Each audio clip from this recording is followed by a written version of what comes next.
mensagem é a verdadeira conversão. Temos aí?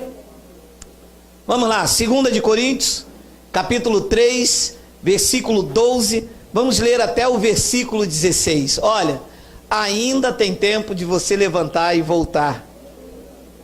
Olha o que disse o apóstolo Paulo quando escreve à igreja dos Coríntios e a nós, e que eu vou ter a ousadia de falar. Porque ele diz que para falar isso tem que ter muita ousadia. Olha lá. Tendo, pois, tal esperança, servimos-nos de muita ousadia no falar. Tem que ter ousadia para pregar a graça de Deus, hein? Senão você se une aí a eles e fica com medo. 13. E não somos como Moisés, que punha véu sobre a face, para que os filhos de Israel não atentassem na terminação do que se desvanecia. 14. Mas os sentidos deles se embotaram, pois até o dia de hoje, quando fazem a leitura da antiga aliança, Malaquias, essas coisas todas, o mesmo véu permanece, não lhes sendo revelado que o antigo pacto, a velha aliança em Cristo, foi removida. Depois ele diz no versículo 15: mas até hoje, quando é lido Moisés, o véu está posto sobre o coração deles. 16. Quando, porém, algum deles se converte ao Senhor, o véu, a lei de Moisés, o antigo pacto, é removido. Aconteceu com você. Vamos fazer uma breve confissão. Senhor Jesus Cristo, eu te louvo e eu te exalto, porque tu concede a nós, meros mortais, a fazer uso de uma porção da tua santa palavra. Esta palavra que é viva, ela é eficaz, ela é mais poderosa do que qualquer espada afiada de 2 gumes. Esta manhã é uma manhã de revelação, e eu te peço que tu me uses, porque eu vou usar a tua palavra, vou ter ousadia no falar, e o povo da graça de Deus aqui reunido diga amém. Coloca para mim, por favor, o versículo de número 13. Olha aqui. Algumas coisas não precisam sequer de revelação, basta ler. Agora, ler com calma. Você vê como você lê um livro de receitas, as mulheres mais antigas, hoje as mulheres novas não fazem mais bolo, essas coisas. Então ela falava assim, 3 ovos, ela parava, pegava os 3 ovos, verificava se estava podre, tirava a gema, com todo esse cuidado. Depois, 2 colheres de manteiga, assim. Bíblia se lê com calma, perguntando para quem está escrito, quem foi que falou, em que época é, se aplica à minha vida, se está direcionado. Isso aqui é examinar as escrituras. Então Paulo diz o seguinte: não somos como Moisés. Ora, se eu não sou como Moisés, Moisés tinha candelabro. Se eu tiver candelabro, eu estou igual a Moisés. Moisés tinha dízimo, porque a lei e os profetas duraram até João. Ora, se a lei de Moisés mandava dar dízimo e eu não sou como Moisés, eu não posso ter dízimo. Ora, os fariseus jejuavam. Ora, se os fariseus eram ferrenhos seguidores da lei de Moisés, eu não posso jejuar, porque Moisés tem jejum. E nós não somos como Moisés. Agora, além de ser como Moisés, Moisés tinha algumas atitudes. E Paulo diz quais. E não somos como Moisés, que punha véu sobre a face, para que os filhos de Israel não atentassem na terminação daquilo que se desvanecia. Então, o que Moisés estava fazendo aqui? Aquilo que ele pregava, a lei, estava se desvanecendo. A unção, o brilho no rosto de Moisés estava acabando, porque era uma glória transitória. para que os filhos de Israel não olhassem para Moisés e descobrissem que o que ele estava pregando estava chegando ao fim, ele encobriu o rosto dele. Então o povo, quando olhava, ao invés de olhar Moisés face a face, via um véu sobre o rosto de Moisés, e Moisés pregava sabendo que o que ele estava pregando estava chegando ao fim. E o que é que esta palavra vai se encaixando no dia de hoje? É que os pastores colocaram um véu sobre a face deles e sobre a face da igreja. E a igreja não consegue ver que o que eles estão pregando já chegou ao fim. E vão aceitando. Lembra da história da morte na panela? Diz que estavam todo mundo com fome, pegaram uma colossíntridas e fizeram uma caldeirada e tacaram no povo. Alguém lá dentro disse: opa, tem morte na panela. Porque sempre tem alguém atento ao que se prega. Tem sempre alguém lá dentro. É que algumas pessoas ainda não têm ousadia no falar e romper. Porque as pessoas vão assim: e eu vou para onde? E vão aceitando o engano. Mas se o pastor rouba, o problema é dele. E vão aceitando o engano. Mas eu já disse, se o pastor rouba e você está lá, o problema não é do pastor, o problema é seu. Porque se um cego guiar outro cego, cai só um no barranco. Cai ambos. Então, ele colocava um véu sobre a sua face. Quem estava do lado de lá não sabia que o que ele pregava já acabou. Inconsequentemente, o que ele pregava era lançado sobre os filhos de Israel, e aquilo também era um véu sobre as pessoas. Olha o que diz o versículo 14. Mas os sentidos deles se embotaram. Então diz que, como eles não estavam vendo que o que Moisés pregava estava chegando ao fim, os sentidos, a visão deles se embotou. E o que é uma visão embotada? É que você não consegue ver direito. No dia de chuva, um carro que não tem ar-condicionado, os carros antigos, você tem que andar e passar a mão, andar e passar a mão, andar e passar a mão. É assim quem tem visão embotada. Você não sabe o que é certo, o que é errado. Você está fazendo porque você entrou no lugar, viu um pastor, você diz: não, ele é pastor, ele é homem de Deus, eu estou fazendo o problema dele. Mas tem visão embotada, não vê direito, as coisas estão encobertas. Depois ele diz que até o dia de hoje, e olha como esta palavra é atual, porque Paulo escreveu isso mais ou menos no ano 50 e pouco, 45, não sei a data certa. Pois até o dia de hoje, quando eles fazem a leitura da antiga aliança, o mesmo véu que estava no rosto de Moisés, fica no coração do crente. Aí o pastor diz assim: eu vou pregar o evangelho. Aí todo mundo: vamos ouvir o evangelho. Aí o pastor diz assim: abre em Provérbios. Mas Provérbios não é evangelho? Eu vou pregar o evangelho. Abre em Salmos. Mas Salmos não é evangelho? Eu vou pregar o evangelho. Abre em Mateus. Mas Mateus também não é evangelho, porque a lei e os profetas duraram até João. Mateus, Marcos, Lucas e João ainda é o livro da lei, porque um testamento só tem valor quando o testador morre. E Mateus, Marcos, Lucas e João, o testador Jesus Cristo está vivo. Então evangelho é boas novas. O Novo Testamento começa de Romanos até Hebreus.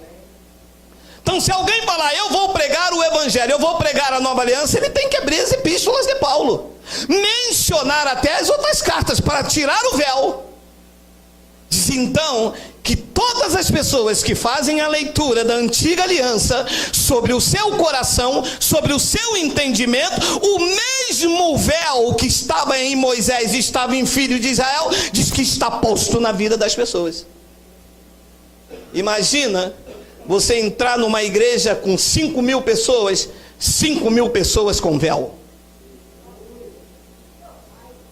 Olha que igreja grande, olha a igreja abarrotada, ali está o poder de Deus. Não está, é o poder do véu, que ninguém está vendo absolutamente o Cristo ressuscitado.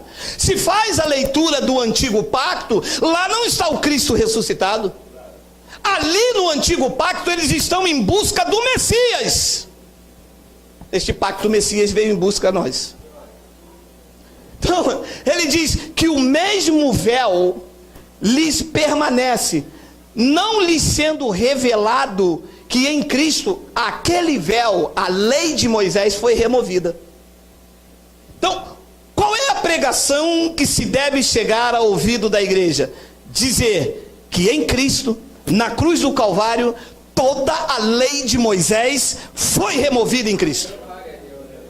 O que é que os pastores dizem? Os pastores dizem: você tem que jejuar, você tem que batizar nas águas, você tem que ir ao monte, porque isso anula.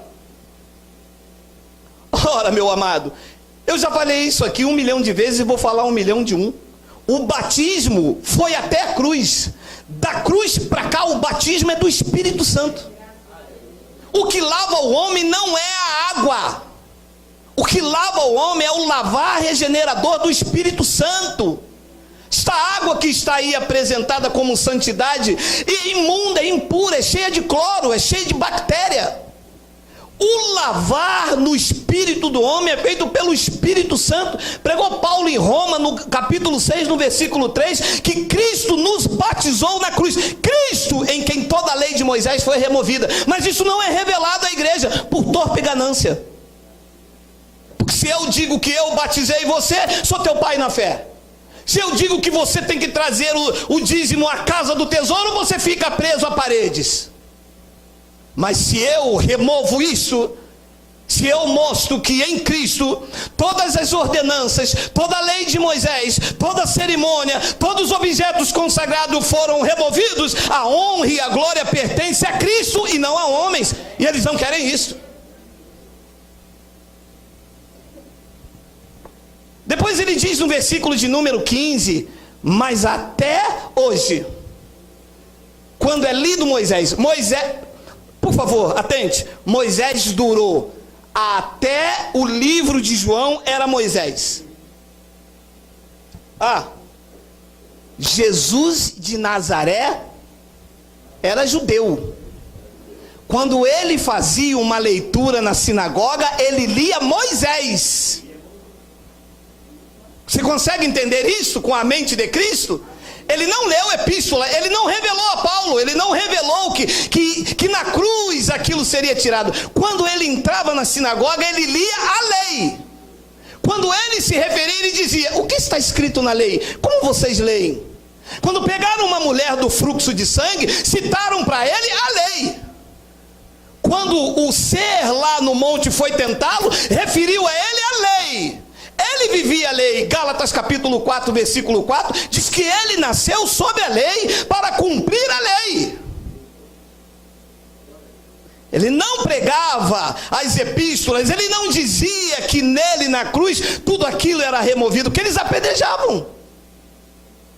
Então quando você vai tentar tirar o véu de uma pessoa, a pessoa diz assim: mas Jesus se batizou. Mas isto é o véu de Moisés, porque Jesus se batizou, porque ele estava no cumprimento da lei. Quando você diz uma pessoa: não se deve mais jejuar, mas Jesus jejuou, ele jejuou, porque era o cumprimento da lei. Agora ninguém vem até a mim e diz assim: pastor, mas Jesus bebeu vinagre, então vamos fazer um culto para beber vinagre? Pastor, Jesus usou uma coroa de espinho, então vamos fazer um culto para colocar coroa de espinho. Jesus foi cuspido, vamos cuspir nos irmãos. Então ele diz que até hoje, quando se lê Moisés, está posto sobre o véu está posto sobre o coração. Atente, as igrejas são especialistas em botar véu nos crentes. E uma vez que coloca véu, os sentidos ficam embotados. Não vê direito. Não sabe se está salvo hoje, se está salvo amanhã. Vê a mão de Deus pesando. Vê o devorador na casa. O cara comprou uma geladeira em 1922, a primeira que saiu da Nacional. Estamos em 2018, queimou. Não deu o dízimo aquele mês. O que ele pensa? É o devorador. Meu amado, 1922, meu amado. Dá glória a Deus, querido. mas é que o mesmo véu está sobre o coração. Quando ele diz coração aqui, diz o entendimento. O entendimento da pessoa fica preso àquilo ali. Meu irmão, mas como é que pode? Se Jesus mandou batizar. Meu amado, quem mandou batizar foi o Jesus nos dias de sua carne, no cumprimento da lei. Então entender isso aqui é o desafio do nosso ministério. Porque as igrejas colocam véu. O nosso ministério tira o véu. Os outros ministérios mostram Jesus nos dias de sua carne. Nós reconhecemos que ele veio em carne, mas que hoje ele ressuscitou e é espírito. E ele removeu o véu. Então olha o que diz Romanos 10, versículo 1 em diante. Olha aí, olha aí. Irmãos, pregou Paulo à igreja de Roma: a boa vontade do meu coração e minha súplica a favor deles, de Israel, são para que eles sejam salvos. Salvos na mente, porque os sentidos embotados estão numa ignorância espiritual. Pois Paulo diz no versículo de número 2: porque lhe dou testemunho de que eles têm zelo por Deus, porém não com entendimento. Que triste, não? Uma pessoa ser zelosa por Deus, cuida das coisas com Deus, mas faz com ignorância, por causa do véu. Está com os sentidos embotados.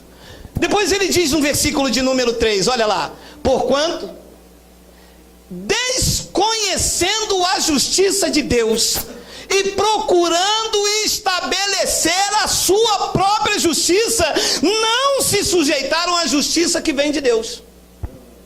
Desconhecendo. Não entenderam que em Cristo o dízimo foi removido. Não entenderam que em Cristo o jejum foi removido. E porque desconhecem a justiça de Deus, porque lá em Israel eles estavam vendo um judeu ensanguentado. Para nós, o povo de Deus, estava sendo feita a nossa justiça.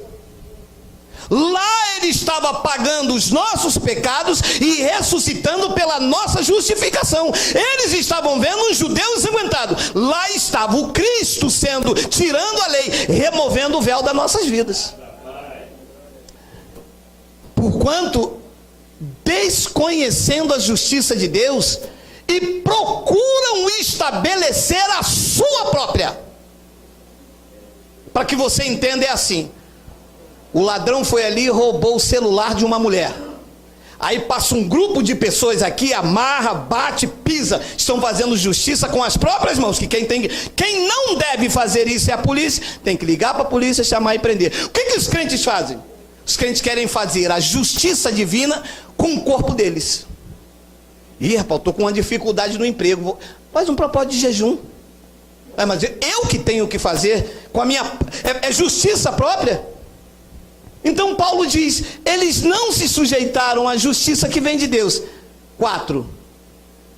Porque o fim da lei é Cristo. Não é a continuação, é o fim de Moisés, é o fim dos dízimos, é o fim dos batismos, é o fim do sacrifício, é o fim da lei, é Cristo. Para quem? Para quem? Para a justiça de todo aquele que crê. Tem que crer.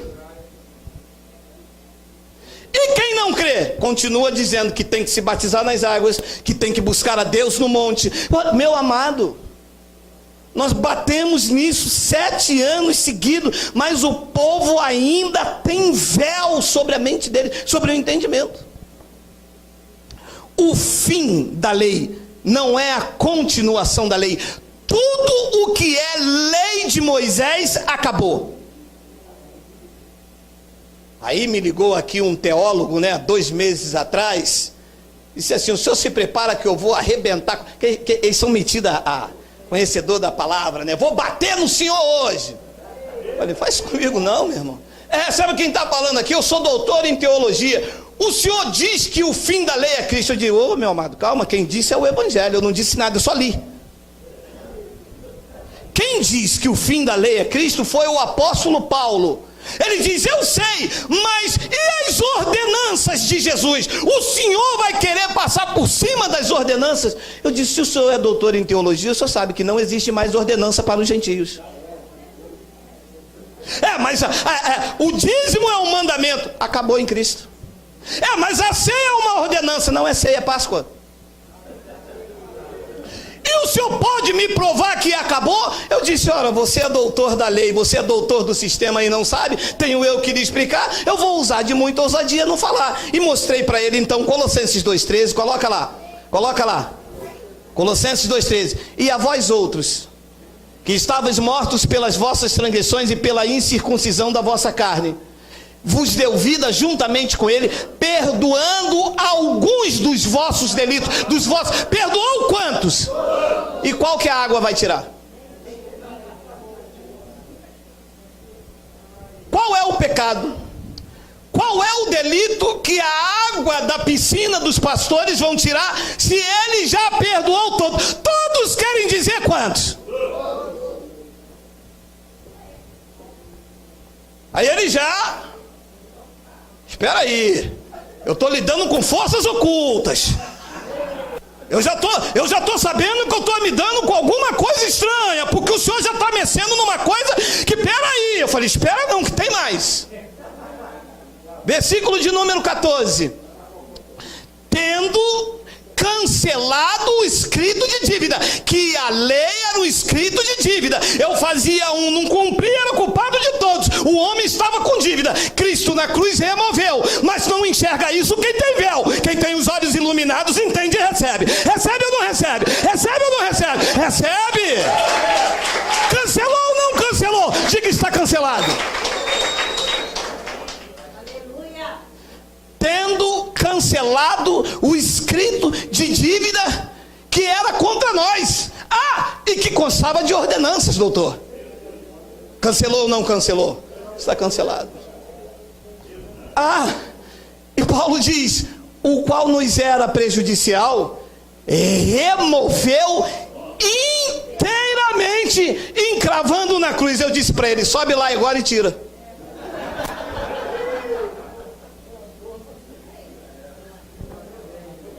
Eu vou analisar isso primeiro e volto a ligar para o senhor mais tarde. Passou 2 meses, talvez esse mais tarde deve durar mais 2.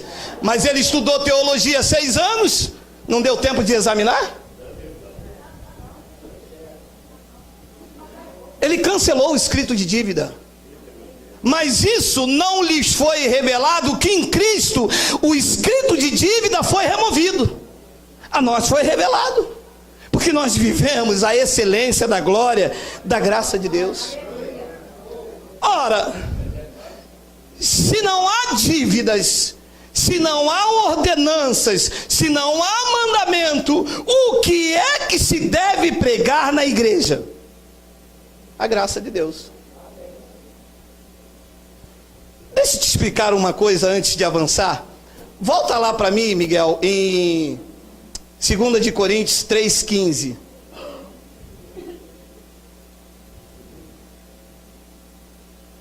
Vê se é o 16. 16. Deixa primeiro te falar desse versículo. Quando, porém, algum deles se converte ao Senhor, o véu lhe é... Sabe o que esse versículo está dizendo? Vou dizer. Que quem tem véu não é... Está dentro da igreja. Paga o dízimo. Não falta um culto. Faz uma campanha. Mas convertido ao Senhor, da lei para a graça, só se tirar o véu. Porque do contrário está numa religiosidade. Está convencido de que Deus cura. Está convencido de que Deus salva. Está convencido de que Deus é bom. Mas convertido a uma nova aliança, convertido a uma vida cristã, convertido ao pacto da graça de Deus, disse o apóstolo dos gentios, que só quando o véu é retirado. Foi o que o Espírito Santo fez por te amar de forma incondicional. Ele retirou o véu de você, e hoje você vê claramente que em Cristo ordenanças e mandamentos foi removido. Agora você é convertido. Olha você sem véu vendo perfeitamente. Porque isso está claro para mim aqui. Eu leio, eu consigo ler isto. Então, o que é que se deve pregar então na igreja? A lei de Moisés com o seu véu ou a graça de Deus com os olhos iluminados? Olha lá o que diz 2 de Coríntios 3, versículos 5 ao 11. Olha lá. Não que por nós mesmos sejamos capazes de pensar alguma coisa como se partisse de nós. Pelo contrário, a nossa suficiência vem do jejum. Vem. Minha mulher ontem fez a comida que eu mais gosto, angu com quiabo. Eu falei, não como. Amanhã eu vou pregar, eu quero ficar cheio do poder de Deus. Vou mostrar para a igreja a minha suficiência de barriga roncando, mas eles vão ver o poder de Deus. Sai fora, isto é véu, meu amado. Isto é véu que impede de ver a perfeição do Evangelho de Cristo. Diz que a nossa suficiência vem de Deus. Você recebe? Depois ele diz no versículo 6, olha lá. O qual nos habilitou para sermos ministros da lei de Moisés, de Malaquias.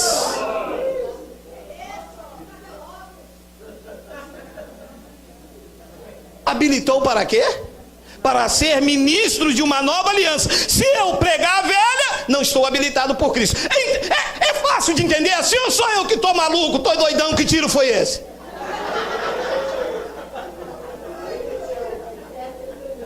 Porque tem uma hora que eu penso que eu levei um tiro, meu amado. Meu amado, se ele me habilitou para pregar a nova aliança, tá eu pregando a velha, eu estou botando um véu em vocês e não iluminando os olhos. Ora, meu amado, eu vou no Detran tirar a carteira de motorista, quero dirigir caminhão, tiro a A, mas a caminhão não é categoria A, deve ser D, né? Ora, como é que eu vou dirigir caminhão? Eu não estou habilitado para isso, embora eu saiba dirigir. Meu amado, quem está aqui habilitado por Cristo tem que pregar a nova. Diga, Abba, Pai. Ora, o qual nos habilitou para sermos ministros de uma nova aliança, não da letra. A letra aqui, doutor, porque quando você mostra alguma coisa, é isso aqui. Olha, cara, eu vou dizer uma coisa para você, cara. Olha, eu sou filho de baiano, dá vontade de dar um karatê num cara. Não, karatê não, é capoeira. Dá vontade de dar uma capoeira num cara desse. Sabe o que eles me dizem? Mas o que o senhor prega é letra, a letra mata. Não é essa letra. A letra aqui é a lei de Moisés. É ela que mata o crente. É ela que embota os sentidos. É ela que bota o crente por uma vida sacrificial, de pagar preço, de pecado, de condenado, de miserável. Essa é a letra que está matando. Não vai mais, porque a graça vai chegar em cada beco, em cada rua, em cada viela. Não vai matar mais. Ministro de uma nova aliança, não da letra, mas do Espírito. Porque a letra mata, mas o Espírito vivifica. Olha vocês vivificados. Meu amado, quando eu vejo vocês, quando vocês chegam aqui, eu olho para uns assim, uns vieram faltando esse pedaço aqui, que eles devoram. Tinha uns que a máquina passou, mas chega, derrapou, mas tirou a lã, chega, saiu a pele. Outros entraram aqui gritando assim: Senhor, vem logo, Maranata, Jesus vem, Jesus reina. Outros vieram aqui desesperados, um dia estava salvo, outro não estava. Deus soltou a mão, porque eu não paguei o dízimo, não vou dormir direito. E vai, sabe? E o Espírito veio e vivificou e disse: Tu és meu, é meu herdeiro. Eu paguei o preço por você. Eu fui a oferta naquela cruz para que você reine em vida, para que você viva em perfeita vitória. Não temas! Se você bate na cama, dorme tranquilo, o sono dos justos.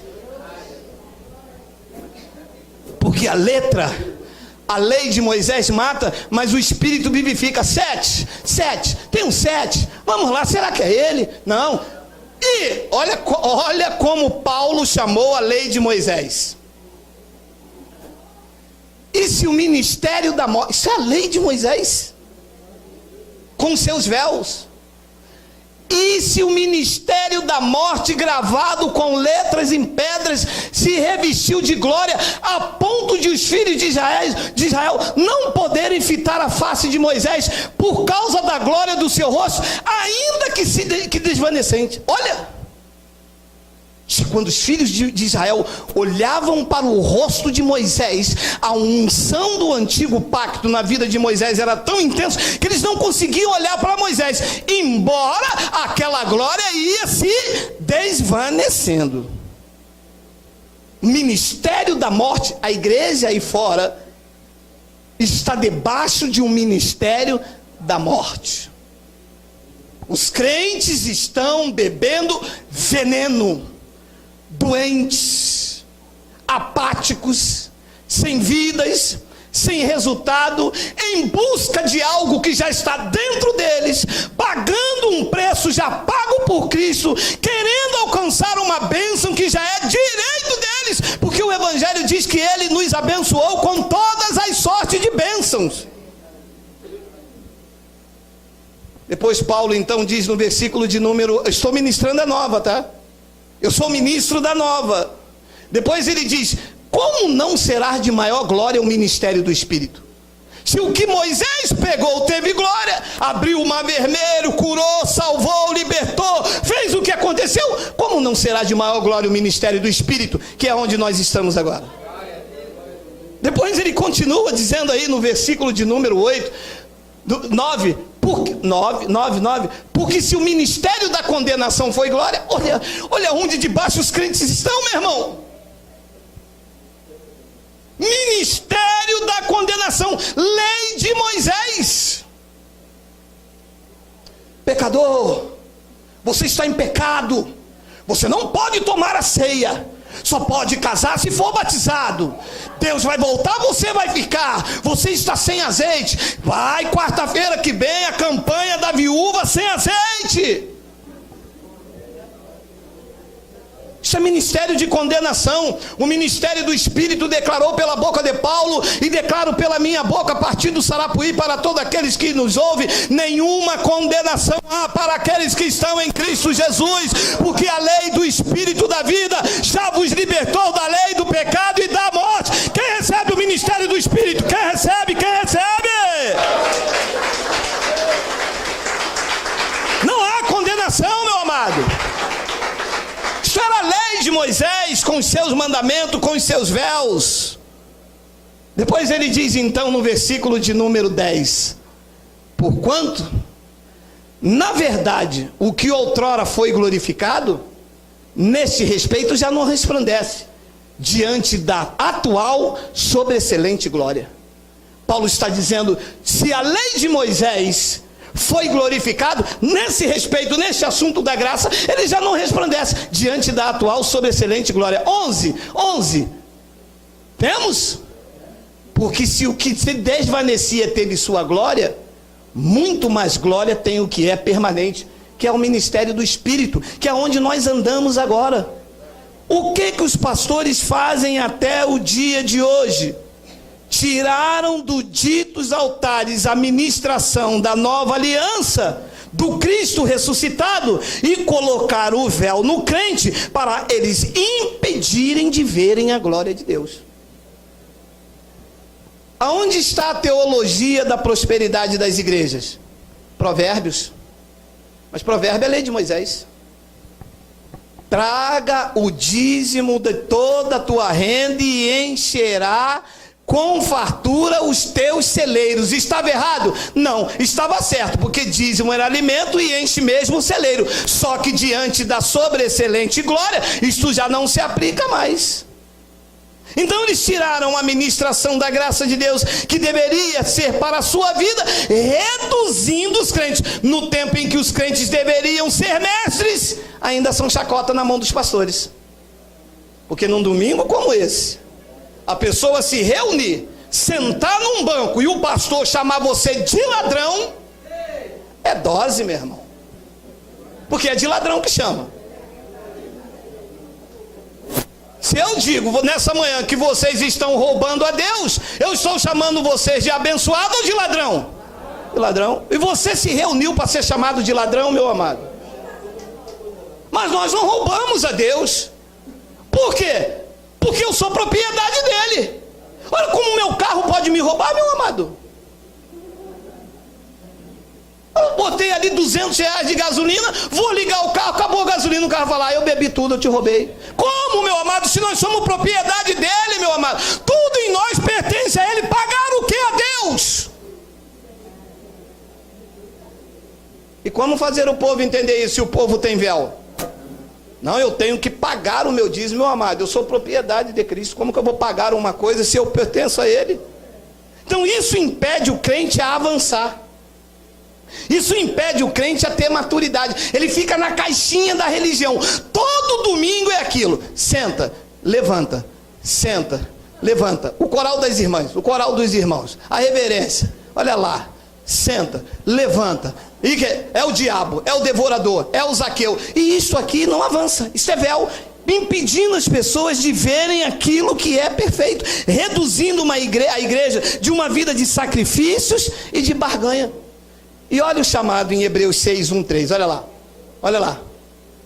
Por isso, meu amado, olha esta palavra, meu amado. Meu amado, vocês mandam eu pregar isso aqui, meu amado? Por isso, pondo de parte os princípios elementares da doutrina de Cristo, coloca de lado aquilo que Cristo ensinou lá nos dias de sua carne, era véu. Oração do Pai Nosso, é véu.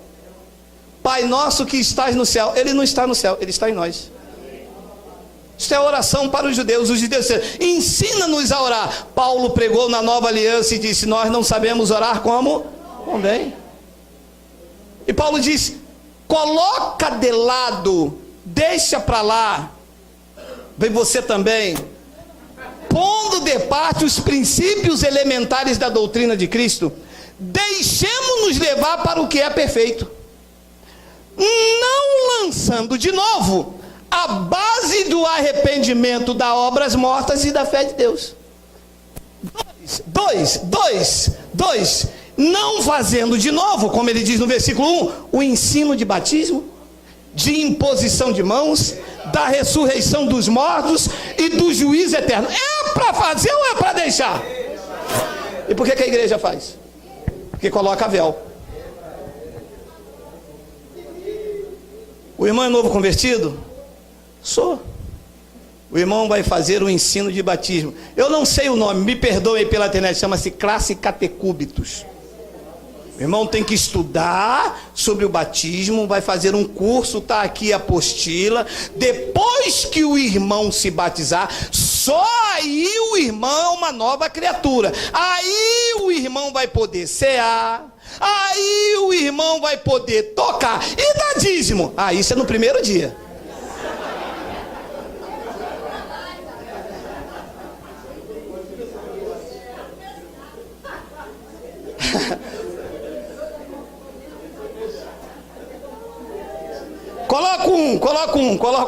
Coloca um. Por isso, pondo de parte os princípios elementares da doutrina de Cristo, aquilo que ele ensinou lá no comecinho, era véu, era leitinho, era o beabá para os judeus. O Espírito da graça diz, vocês colocam de lado essas coisas. E vocês também devem se deixar levar para o que é perfeito. Vocês não devem, estou atualizando o software, vocês não devem colocar de novo na igreja a base do arrependimento de obras mortas. Amado, jejum é obra morta. Porque nós não estamos tristes, estamos alegres, porque o esposo está conosco para sempre. Não há motivo de tristeza.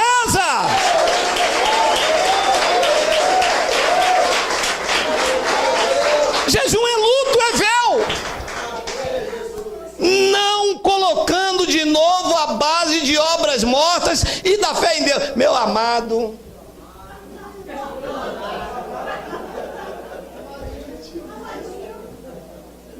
e uma senhora me perguntou assim, o senhor é muito novo para ser pastor, o senhor sabia? Eu falei, sei lá.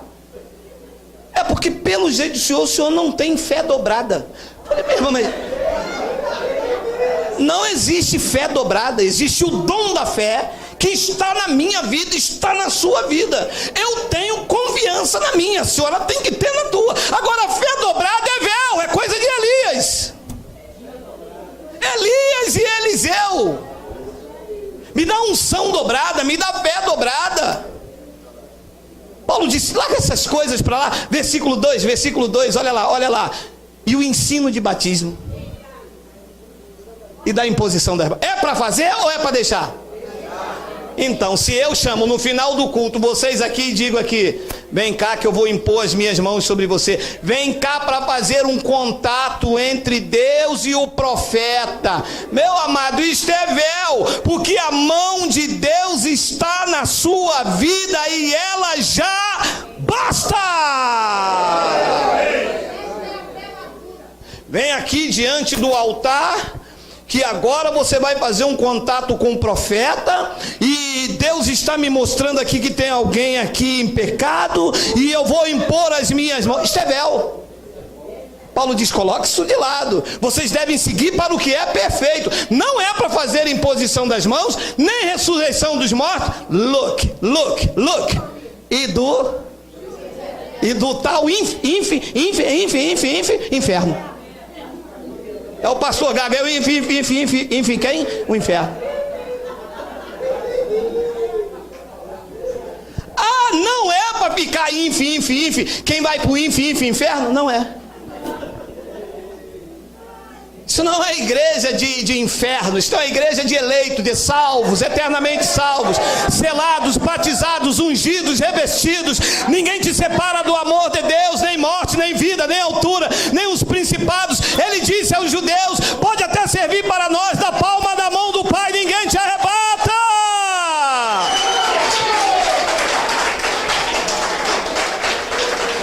Sigamos para o que é perfeito, amado. Poxa, pastor. E o que é perfeito?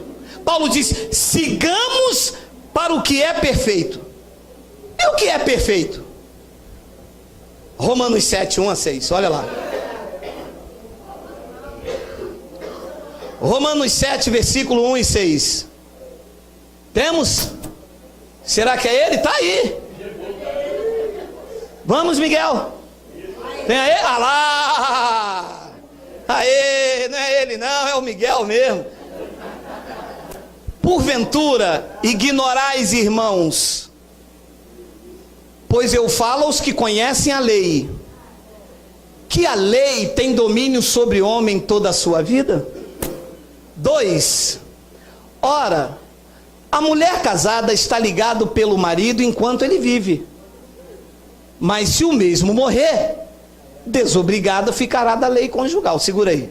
Então Paulo está dizendo, olha, eu sou casado com esta mulher, enquanto esta mulher viver, eu estou obrigado a cumprir a minha relação matrimonial.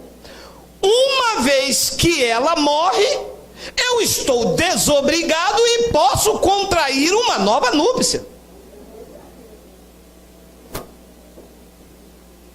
Versículo 3. De sorte que será considerada adúltera, se vivendo ainda o marido, unir-se com outro homem. Porém, se morrer o marido, estará livre da lei e não será adúltera, se contrair novas núpcias. 4. Assim, meus irmãos, também vós morrestes relativamente à lei por meio do corpo de Cristo. Vocês morreram para a lei. Sem véu. Vocês estão mortos para a lei. Estão mortos ou estão vivos? Então, se eu pegar você num culto de ceia, você reviveu para a lei. Se eu pegar você se batizando nas águas, você voltou para a lei, você voltou para o véu, você voltou para Moisés, meu irmão. Diga, eu morri para a lei. Assim, meus irmãos, também vós morresse relativamente à lei, por meio do corpo de Cristo, para pertencerdes a outro, a saber, aquele que ressuscitou dentre os mortos, a fim de que frutifiquemos para Deus. Nós pertencemos ao que? Look for me.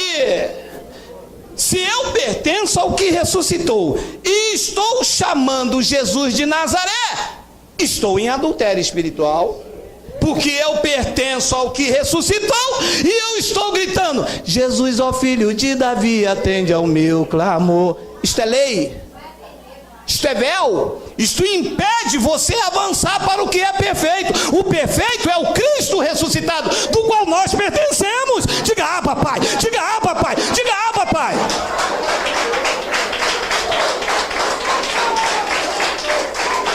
Eu morri para o Cristo da lei, e agora ele morto na cruz, porque ele não ressuscitou Jesus de Nazaré, senão não seríamos filhos da ressurreição, e sim da reencarnação. Mas ele não reencarnou, ele ressuscitou e está vivo, e nós pertencemos a ele. E a igreja? Paulo disse: então você será considerada adúltera, porque morreu o marido lá da lei, e você agora pertence ao que ressuscitou, está contraindo novas núpcias e ainda chamando aquele que morreu. Já entrou numa igreja assim? Jesus de Nazaré, tenha piedade de mim. Já tive na cruz, eu morri, ressuscitei, eu agora sou espírito, clame por mim, é espírito. Não consigo entender isso. Vai lá e ouve a igreja que se reúne no Sarapuí, que eles vão tirar o véu e vão dizer que vocês pertencem a mim, o Cristo ressuscitado.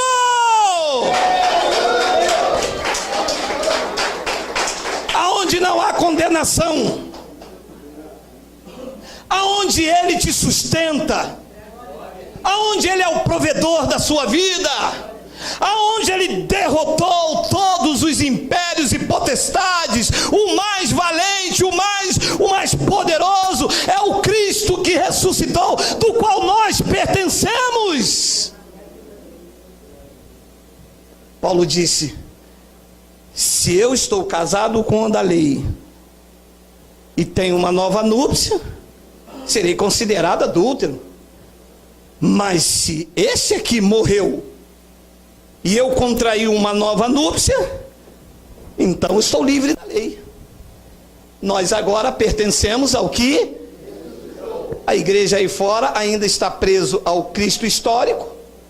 Sua vida espiritual tem como base de referência ao que ele fez, e querem praticar o que ele praticou, casado com o que ressuscitou, e estão então em adultério espiritual, porque eles pertencem agora ao que ressuscitou, mas querem imitar aquele que andou lá em Jerusalém. Paulo diz: então vocês são considerados adúlteros, vocês têm 2 maridos. Isso aqui só entende quem não tem véu. Olha o que Paulo diz no versículo 6, olha lá, estamos em cima da hora. 5, versículo 5. Porque quando vivíamos segundo a carne, as paixões pecaminosas postas em realce pelo Exu, as paixões pecaminosas postas pelo diabo, pelo Satanás, as paixões pecaminosas postas em realça pela lei, operavam em nossos membros, a fim de que frutificarem para a morte. Claro, era um ministério de condenação e morte. 6. Agora, porém, libertados da lei, estamos mortos para aquilo que estávamos sujeitos, de modo que servimos em novidade de vida, e não na caducidade da letra.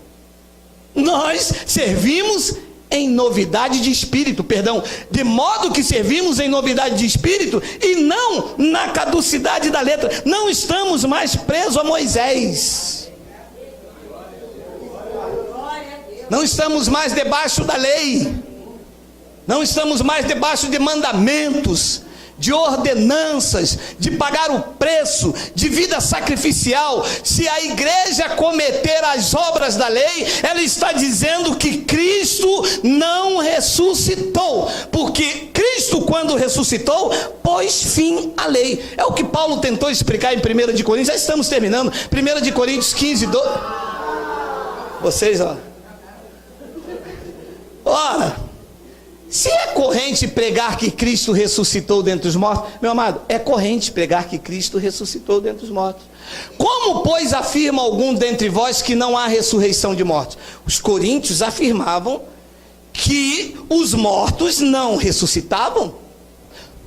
Ora, os crentes afirmam com as suas obras que Cristo ainda não ressuscitou. Porque João Batista disse: eu vos batizo com água, eu, João Batista, mas após mim virá um que é mais poderoso do que eu, e ele vos batizará com o Espírito Santo. Eu batizo com água, o que é mais poderoso ainda não veio.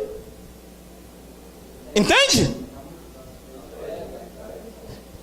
Eu, João Batista, batizo vocês com água para arrependimento. O sangue não desceu na cruz, ninguém pode se arrepender na cruz, não tem sangue lá ainda.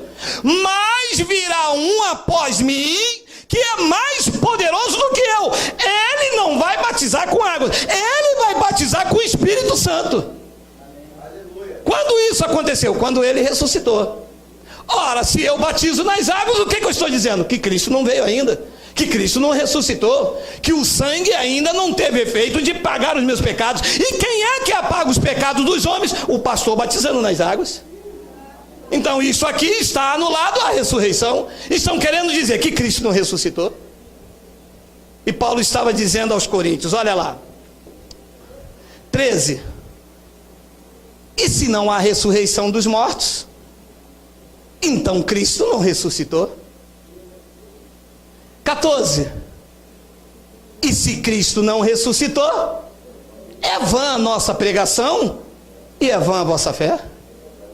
Ora, se as atitudes da igreja é como se Cristo ainda não ressuscitou, se a atitude da igreja é como se a justiça fosse da lei, então a minha pregação como ministro de uma nova aliança é vã, e é vã também a vossa fé. E ele diz no versículo 15, olha lá, e somos tidos por falsa testemunha de Deus, porque temos asseverado contra Deus que ele ressuscitou a Cristo, ao qual não ressuscitou, se é certo que os mortos não ressuscitam. Ora, então eu estou aqui nesta manhã dizendo que o que Cristo fez na cruz foi em vão. Se a igreja é tida como pecadora, se a igreja precisa buscar Cristo no monte, se a igreja precisa ficar com fome para ter poder, então eu sou tido como falso testemunha perante Deus, dizendo que ele ressuscitou a Cristo, quando Cristo em nós é a esperança da glória.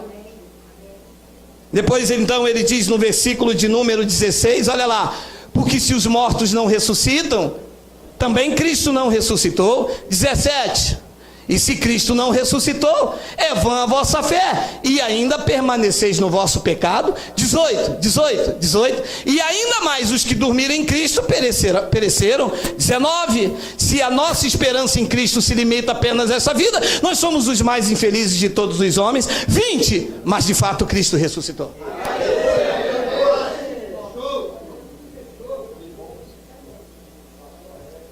Pastores, doutores, crentes pentecostais, pregadores de fogo, canela de fogo, samambaia e creme crack, Cristo está vivo. Ele ressuscitou dos mortos, ele venceu.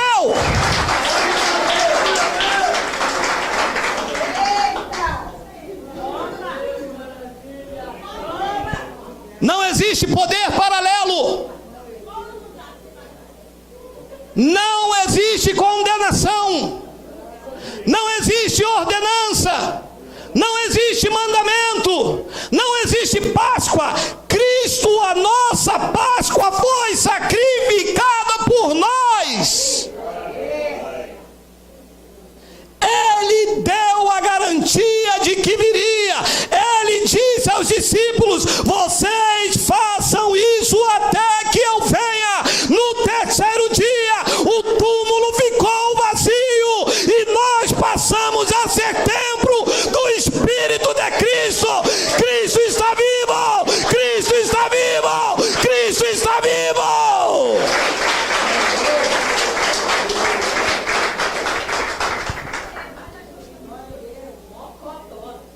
estava dizendo: vocês agem como se Jesus não tivesse ressuscitado. As atitudes da igreja de vocês é como se o pastor é que fosse a suprema autoridade, é que o pastor que libera perdão, é que o pastor que apaga pecado nas águas. Vocês agem dentro da igreja de uma forma religiosa, como se Cristo não tivesse ressuscitado. Vocês precisam comer pedaço de pão para ter comunhão com Jesus, mas Ele ressuscitou, a comunhão está plena, Ele está dentro de nós, somos templo do teu Espírito, somos santuários de um Deus vivo. Eu vou morrer, cara. Romanos 4, 25. Romanos 4, 25, tem? Eu tô achando que aqueles meninos lá do Data Shows, eles ficam lá no... Vocês não podem ser... O qual foi entregue por nossas transgressões. O Cristo da carne foi entregue por causa das nossas transgressões. Ora, se Ele foi entregue por causa das nossas transgressões, não somos transgressores. Depois ele diz que Ele ressuscitou por causa da nossa... Estamos justificados. Justificados quer dizer inocentados, livres de culpas, perdoados, amados para sempre. E uma vez justificados, justificados para sempre, porque senão Ele vai ter que vir de novo, se revestir de carne para justificar aquela irmãzinha. Ele não fará isso mais.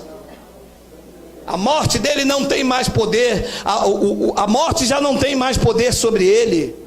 Você está amado, entenda isso antes que eu dê um treco, morra aqui e os pastores dizem que eu morri em pecado.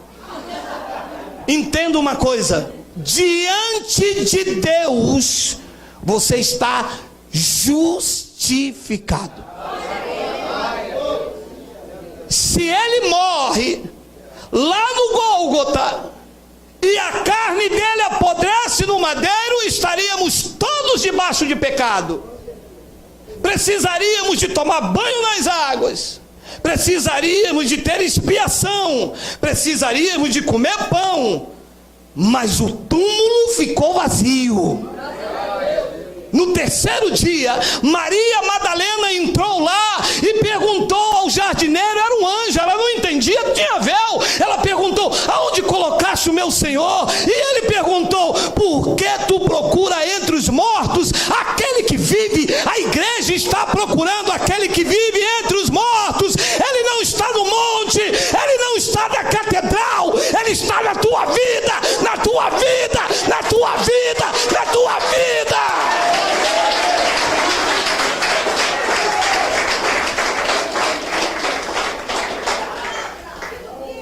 E lá atrás a voz gritou: Maria.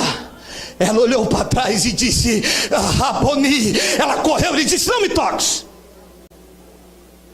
porque eu ainda não fui para o nosso Pai, o vosso Pai, o meu Deus, mas vai e diga em Jerusalém que aquele que estava morto vive pelos séculos dos séculos, e este ministério declara que o nosso Redentor vive pelos séculos dos séculos. Quem recebe Cristo vivo.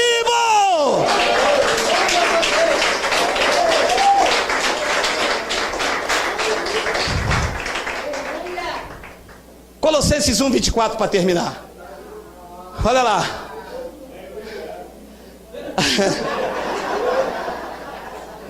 Pastor, você quer me colocar véu? Agora, olha, eles não gostam de mim por causa disso. Eles não gostam de mim por causa disso. Olha só, olha o que eu vou ler, ó.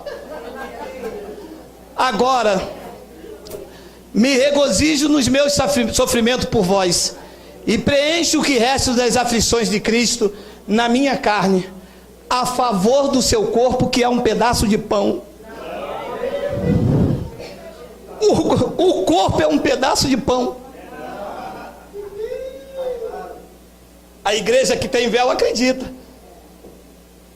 Senhor, isso é o teu corpo. Oi? Isso é véu. Em Cristo foi removido e diz que o corpo dele é esse é o pão. Este é o pão. Esta é a ceia.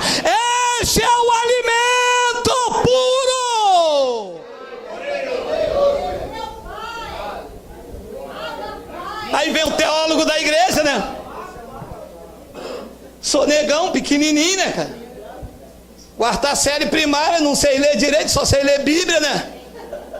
Aí eles dizem assim: não, pastor, olha a hermenêutica, olha a exegese. Eu digo, vocês estragaram a igreja com isso. Vocês sabiam disso?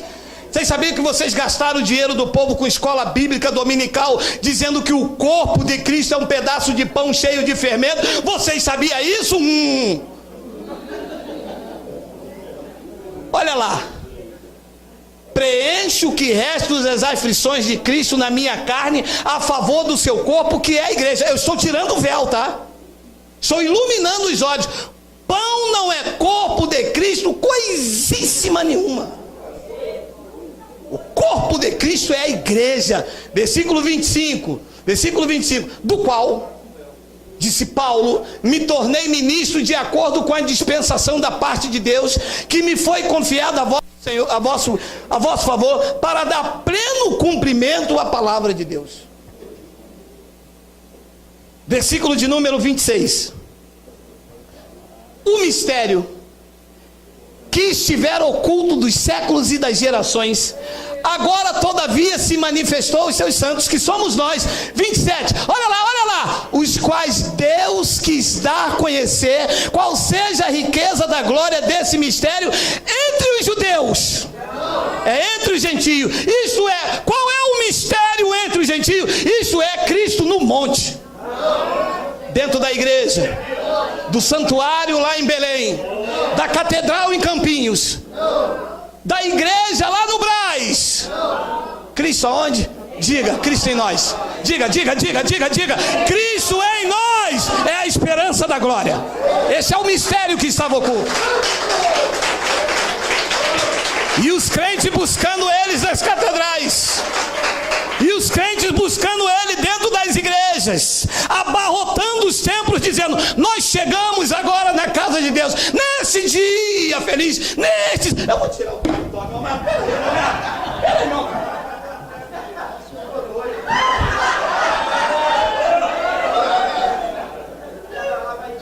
O cabelo de vocês, meu amado, não é possível, meu amado. Meu amado, é Cristo. Meu amado, você não entende? Cristo está em nós. Cristo é Deus. Aquele Espírito que pairava sobre o abismo está dentro de você. Aquele que diz: as estrelas saem, está dentro de você. Aquele que diz: haja luz, está na tua vida.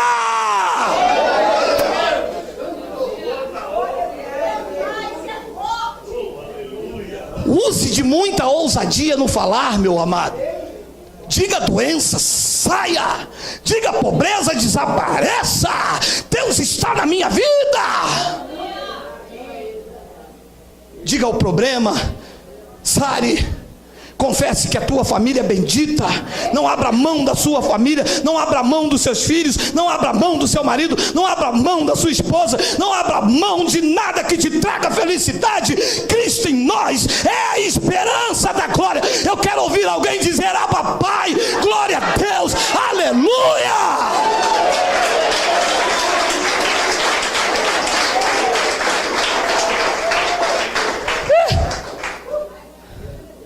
Quero terminar com Gálatas 2:19 até o 21. Porque eu, mediante a própria lei, morri para a lei. Deixa eu fazer uma pergunta rápida, que eu passei 5 minutos. Morto come? Morto bebe? Morto anda? Morto aperta a mão? Então, se você está morto, você não pode estar na lei. Não, eu vim visitar aqui o ministério, hoje é dia de jejum e consagração, e eu vim visitar aqui. Então, você não morreu para a lei. Você foi ferido pela lei. Agora, se você morreu para a lei, a pessoa vai dizer, vamos lá na minha igreja que hoje é consagração e jejum. Responde, estou morto. Estou mortinho para a lei, meu amado. Porque eu, mediante a própria lei, eu morri para a lei. Com que finalidade que vocês morreram para a lei? A fim de viver para Deus. Eu estou crucificado com Cristo. O véu foi retirado. Depois ele diz no versículo 20: logo, já não sou eu que vive, mas Cristo vive no monte. Cristo vive lá na minha igreja, eu vou lá buscar ele, é hoje. Isso é véu, tá? Logo, já não sou eu quem vive, mas Cristo vive em mim. E esse viver que agora eu tenho na carne, eu vivo por obras, por sacrifício. Então, vai, por um sacrifíciozinho só umzinho, pequenininho só, um Isaaczinho, um Jacó pode. Só um Jacó, só um sacrifíciozinho, só o teu tudo. Não vamos viver pelo seu tudo. E esse viver que agora eu vivo pela fé no Filho de Deus, que me amou e a si mesmo se entregou por mim. Meu Deus, meu irmão, meu Deus, eu não valia nada, eu não prestava. Eu era o mais miserável de todos os homens, bêbado. Bebia de manhã até a noite, eu era chamado do Bob Esponja do bar. Eu acabava com tudo, eu bebia tudo, eu cheirava tudo, mas ele me quis. Quis você com os seus defeitos, com as suas imperfeições, com os teus achismos, com os teus porquês. Você não fez nada por merecer. Ele disse: eu quero você, eu quero você, eu quero você, eu quero você.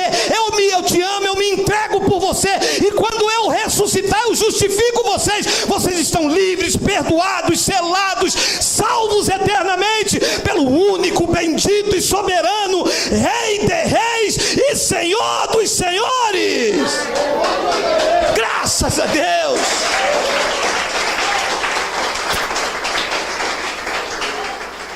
Poxa, pastor, que bom. O senhor me espera aí que durante a semana eu vou lá na minha igreja pegar a carta de recomendação e trazer para cá. Fique por lá, isso é véu. Nós não precisamos de carta de recomendação. Nós somos a carta escrita pelo Deus vivente. Isso é coisa de homem, isso é coisa de placa, isso é coisa de denominação, isso é coisa de convenção. O que está escrito em você não foi o carimbo de um pastor presidente, é o selo do Espírito Santo. O que foi escrito em você não foi escrito por uma caneta pastoral, foi escrita pelo Deus vivente. Ele imprimiu na tua mente a lei dele, escreveu no teu coração. O véu foi retirado. Você agora consegue ver de glória em glória. Você consegue ver perfeito que ele se entregou por você sem nada te pedir de troca. Ele te amou e se entregou por nós. E eu termino então com o versículo de número 21. Tem o 21. Eu não anulo a graça de Deus. Pois se a justiça é mediante a lei, segue-se que morreu Cristo em vão. Para nós, não foi em vão. As conquistas na cruz do Calvário diz direito a nós. Se é pelas minhas obras, Cristo morreu em vão. Se é pela lei de Moisés, segue-se que morreu Cristo em vão. Mas não foi pela lei, é pela graça, é pelo favor imerecido. Você não tinha nada para oferecer a Ele. Ele disse: é este que eu quero, para que ninguém se glorie diante de mim. Você não tinha nada para dar, mas Ele não te escolheu por aquilo que você tinha a dar a Ele. Ele te escolheu por aquilo que Ele poderia dar a você. Ele deu a você o favor imerecido, o direito de viver como cabeça, o direito de ter uma família bendita, o direito de viver e usufruir dos benefícios conquistados por Ele na cruz. Se você recebe, e eu creio que recebe, nesta manhã o véu foi retirado. Diga glória a Deus. Vamos ficar de pé.